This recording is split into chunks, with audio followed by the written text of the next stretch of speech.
बहुत समय पहले की बात है। एक दूरस्थ रहस्यमय राज्य था जहां हर वर्ष एक अद्भुत घटना घटती थी। उस दिन आकाश से बारिश नहीं बल्कि रंगों की वर्षा होती थी। लाल, नीला, पीला, हरा, बैंगनी, हर रंग जैसे किसी भावना की अभिव्यक्ति होता। राज्य के लोग मानते थे कि ये रंग किसी के भीतरी भावों का प्रतिबिंब होते हैं। प्रेम, घृणा, भय, करुणा, लालच, संतोष, जो जैसा सोचता और महसूस करता, आकाश उसी के अनुरूप रंग उस पर बरसाता। इस दिव्य वर्षा को देखने और उसमें भीगने की तैयारी लोग महीनों पहले से शुरू कर देते। वे अपने तन मन को संवारते, अपने घरों को सजाते, अच्छे कर्म करते, ताकि रंग उन्हें सुंदर और उज्जवल छू सकें। किसी के ऊपर गाढ़ा नीला बरसता जो शांति का प्रतीक होता, किसी पर गहरा लाल जो क्रोध या शक्ति को दर्शाता। इस दिन को लोग केवल उत्सव नहीं बल्कि आत्मा के प्रदर्शन का अवसर मानते थे। इसी राज्य में एक वर्ष भगवान बुद्ध अपने कुछ शिष्यों के साथ पहुँचे। उन्होंने देखा कि राज्य चहल पहल से भर गया है। हर गली, हर घर में तैयारियां हो रही हैं, चेहरे मुस्कान से दमक रहे थे। पर बुद्ध की दृष्टि उन आँखों की भीतर की बेचैनी तक पहुँच रही थी। शिष्यों में से एक ने उनसे पूछा, भगवान, यह तो सबसे आनंदपूर्ण राज्य लगता है, फिर आपको यह इतना शांत क्यों दिख रहा है? बुद्ध ने हल्के से उत्तर दिया, कभी कभी रंग चुप्पी को ढक देते हैं, लेकिन वह चुप्पी ही असली रंग होती है।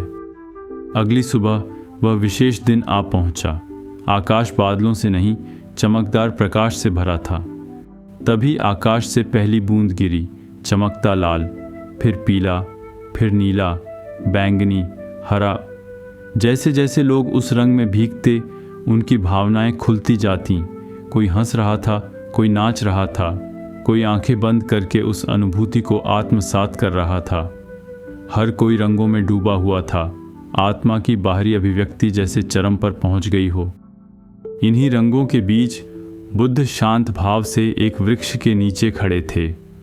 उनके चारों ओर भीड़ जमा हो गई थी। लोग उत्सुक थे कि इतने ज्ञानी, शुद्ध आत्मा पर कौन सा दिव्य रंग गिरेगा। लेकिन जब पहली रंग बूंद बुद्ध के सिर पर गिरी, कुछ भी नहीं हुआ।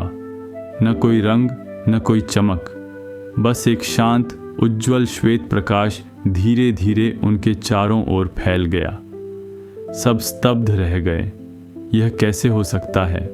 एक बच्चा माँ से पूछ बैठा, माँ, इनके पास रंग क्यों नहीं आए? माँ ने भी आश्चर्य से कहा, शायद ये रंगों से परे हैं।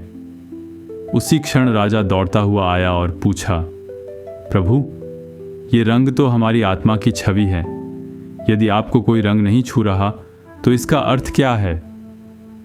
बुद्ध ने बहुत शांत स्वर में उत्तर दिया, जिसमें कुछ भी नहीं बचा, उसे कोई रंग क्या देगा? भीड़ पूरी तरह से शांत हो गई। बुद्ध ने धीरे से कहा, हर भावना एक रंग है। प्रेम, क्रोध, ईर्ष्या, मोह, हम इन रंगों को अपने ऊपर ओढ़ते हैं, उनसे खुद को परिभाषित करते हैं। लेकिन जब मन इन सब से रिक्त हो जाता है, जब भीतर न प्रेम बचता है, न द्वेष, न भय, न इच्छा, तब जो बचता है वह है शून्यता। और वही शून्यता ही सबसे गहरा रंग है, जो दिखता नहीं पर सबको छू जाता है। लोग अब भीतर की ओर देखने लगे। एक महिला जो हर वर्ष सबसे सुंदर रंग पाने के लिए अपने तन को सजाती थी, उसने अपने सारे गहने उतार दिए और चुपचाप खड़ी रही। एक योद्धा जो लाल रंग की वर्षा का प्रतीक माना जाता था, शांत बैठ गया और अपनी हथेलियां देखने लगा, जैसे पहली बार उन्हें खाली महसूस किया हो। राजा, जो अब तक रंगों के महत्व को समझता था, चुप होकर बोला, क्या यह शून्यता डरावनी नहीं? बुद्ध मुस्कुराए और बोले, ये वही शून्यता है जहाँ से हर रंग जन्म लेता है।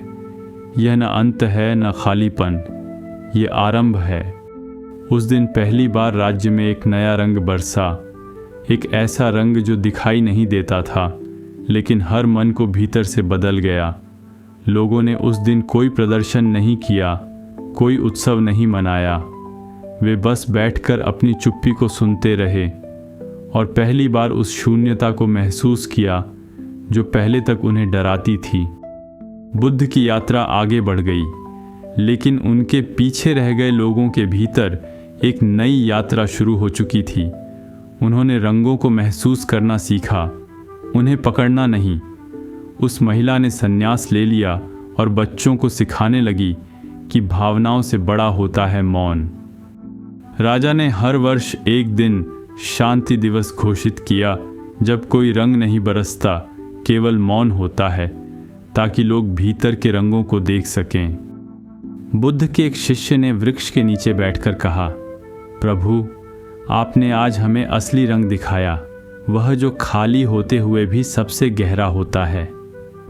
बुद्ध मुस्कुराए और बोले, हम अगर अपने जीवन में भी देखें तो हम अक्सर भावनाओं के रंगों में उलझे रहते हैं, लेकिन जब हम भीतर की चुप्पी को सुनना सीखें तभी असली रंग दिखाई देते हैं।